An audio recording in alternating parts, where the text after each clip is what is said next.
Hey guys, welcome to a new trip report. Right now I am at Heathrow Terminal 5. As you see, there's a beautiful sunset behind me. It's a beautiful day outside.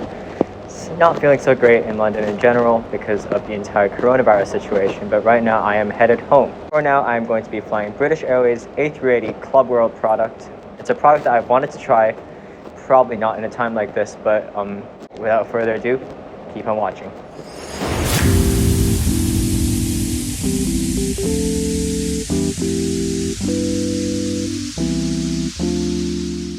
Yeah, so my journey started off at Heathrow's Terminal 5 when I was checked in by a rather amusing check-in agent. So I asked the check-in agent if the seat next to me was free, and he said yes, but if Julia Roberts ended up checking in, he'd put her in the seat next to me, which I thought was pretty funny.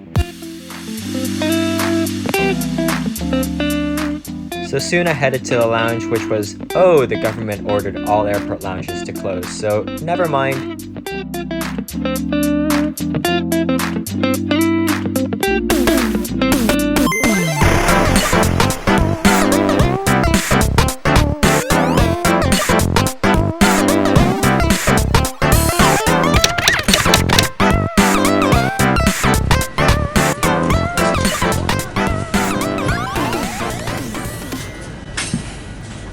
Hey look, I have the cabin to myself. Editor, roll the footage. Wait, that's me.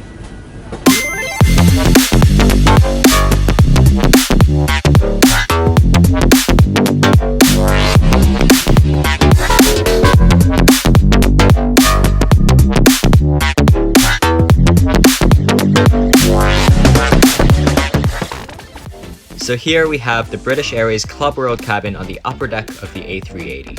So the cabin features seats in a 232 configuration. There's also a further cabin on the lower deck, which is in a 242 configuration, but I wasn't seated there. So like most business class products out there, all of these seats lie flat, but that's about where the similarities end.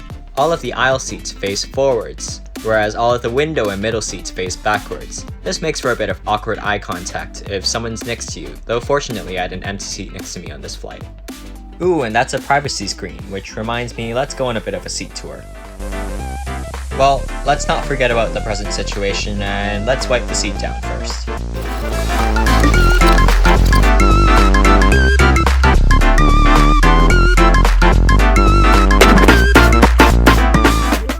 So I picked 59A, a window seat on the last row of the upper deck. I did this on purpose so I get direct aisle access. Normally, you'd have to clamber over the person sitting in the aisle seat behind you, but I got my own entryway. To my left were the seat controls, including the one for the privacy screen you saw earlier. And near my feet was a rather awkwardly placed power port, next to a storage compartment that I couldn't reach when my seat was in bed mode. The ottoman was right in front of me. I appreciated that it was large, but it collapsed pretty easily once you put weight on it. The TV screen could be folded out through a button on the left, which I appreciated. And there was also a tray table that folded out, and it was really sturdy and really big, and it could be moved back and forth, but I couldn't get out of my seat once it was deployed. The seat would have cried out for storage, though thankfully the A380 has large storage bins, which you see behind my champagne here. Yeah, I mean, it's what people say it is. I currently don't have a seatmate. I hope that doesn't change because boarding is currently being delayed because of all the restrictions that are being put into place in Hong Kong. My seat is not very wide, but I actually think it's about what you'd expect from an economy or at best a premium economy seat, but I knew that coming in, I guess. Here's my champagne, which is alright. I have a really nice pillow, and I think I also have a really nice blanket that's in there that I'm going to have to wipe down as well. In terms of storage space, I've got a lot of storage here. I've got my computer and everything over there. That's the perk of an A380. The issue is that if I was flying the 777, I'd basically have no storage space in this that little compartment down here. I can't say that this product is anywhere near competitive, but it will do for the few hours that I'm going to be flying to Hong Kong, and I can't wait to spend some time in this product because at the end of the day I still get a flatbed between London and Hong Kong, so what else can I ask for? So before we take off, I also wanted to show you quick footage of the premium economy and the economy cabins. So I've actually flown these exact same seats on the 777, and I can tell you that these seats are very, very comfortable. Stay tuned for a review on my channel coming up soon, but the A380 basically had the same seats plus the storage compartments on the left side that you've seen in the business class cabin. The economy class cabin on the upper deck was in a 242 configuration. There's a mini cabin up here, but the main economy class cabin is on the lower deck. We'll now demonstrate the safety features on this aircraft. Not a lot of people know that. In terms of coronavirus protocol, at the time we flew, we still had most of the things that we'd get if we weren't flying during coronavirus. For example, a bottle of water at our seat. We also got a full menu, but instead of serving a 3-course meal, only a main course and a dessert were served, so 2 courses. Still though, we got a hot meal, and this was the last flight in which they did so. So starting March 24th, British Airways started offering packaged cold meals in all classes in order to minimize crew interaction. We also got bedding and an amenity kit from the White Company. The contents of the amenity kit can be shown right here.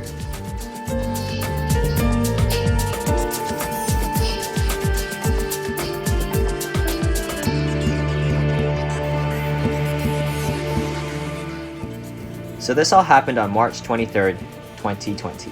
Originally, I actually had a Singapore Airlines flight booked, but they decided to close their borders to transit passengers at the last minute the day before I flew. So I had to grab a last-minute one-way ticket on British Airways on the only remaining seat, which cost £4,500. This is only one tiny, insignificant snippet of the chaos that describes the world during the ongoing COVID-19 pandemic. Still though, I consider myself so lucky to not have lost a loved one during this time, and urge you to stay home. I really don't think recreational air travel is a good idea as of yet. As of August 7th, 2020, over 718,000 people have died from the COVID-19 pandemic. That's over 1,530 full British Airways A380s. I urge you, please be considerate and wear a face covering whenever you're outdoors. There's plenty of evidence out there that it's effective. Governments out there that used to reject the idea of a face covering are starting to implement them into their laws. Anyway, I didn't mean to politicize this trip report, so let's get back to my flight.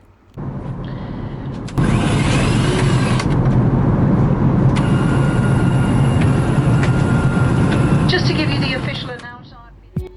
The crew came and took drink requests before the meal service. I decided on a ginseng, which was very satisfying. Around an hour later, the crew came around with meals. I decided on a Welsh lamb cutlet, which was cooked perfectly medium rare, and I loved it. The flavors were spot on, the sauce was good, and the meat was tender. And the polenta was good too. However, the portion size was tiny.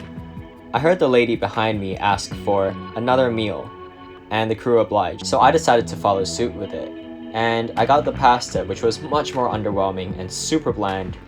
However, I did appreciate that I was offered 2 meals. The dessert, however, an upside-down tart, was decadent and more than made up for the bland second main course. So I guess you could say I got a 3-course meal after all. After the meal, I decided to freshen up in the lavatory. The lavatory was huge and featured the White Company amenities, but otherwise wasn't too special. I also decided to check out the club kitchen, which is a little pantry located between the 2 business class cabins. It was well stocked with chips, water, and other little snacks that you could just grab at any time, which I really appreciated.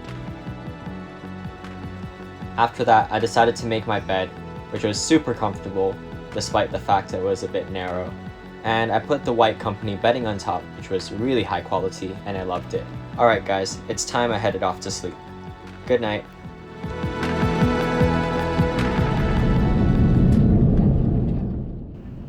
Shh, he's asleep. Let's check out the entertainment system.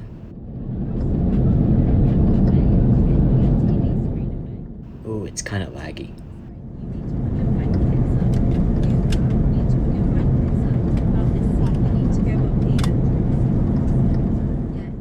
Pretty good content though.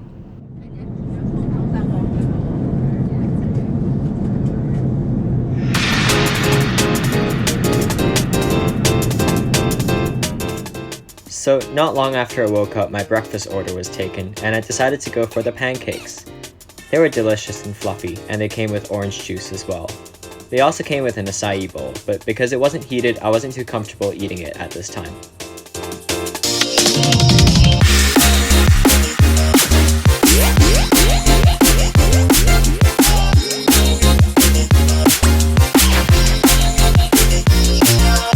Alright, so I guess that's a wrap on my flight on British Airways A380 Club World. Service, food, everything was really great. Obviously there were social distancing measures being put into the service as well, which we can't really get around at this time. Either way, I'm happy to be home. Really glad this has been a good flight, and I'm ready for my 2 weeks of quarantine. Alright, I'll see you in the next video. I also gotta mention, I was super lucky not to have a seatmate next to me because that rendered my chances of getting coronavirus on the flight to be basically zero. The most different thing about the plane was what people wore on it. In my footage, I caught a bunch of people in hazmat suits, and I found that very interesting since I was only wearing a mask. While I have lots of issues with how airlines downplay the coronavirus, especially in the US, evidence does show that getting COVID-19 on the plane is much less than what you would get elsewhere, just because of how many filters there are and how conditioned the air already is because it's flying so high up in the sky.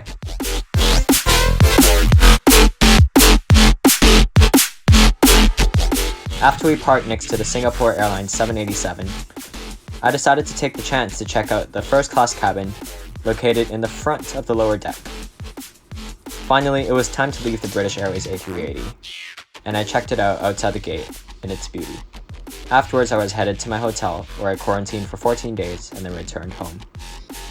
It is Editing Alvin here, and thanks for getting through my video on British Airways A380. So that's a wrap for my trip back to Hong Kong, but I'm about to go back to the UK in a couple of weeks, and I also have a lot of footage that I haven't uploaded yet. So if you want to have a look at it, subscribe to my channel, and I'll see you in the next one. Thanks for watching.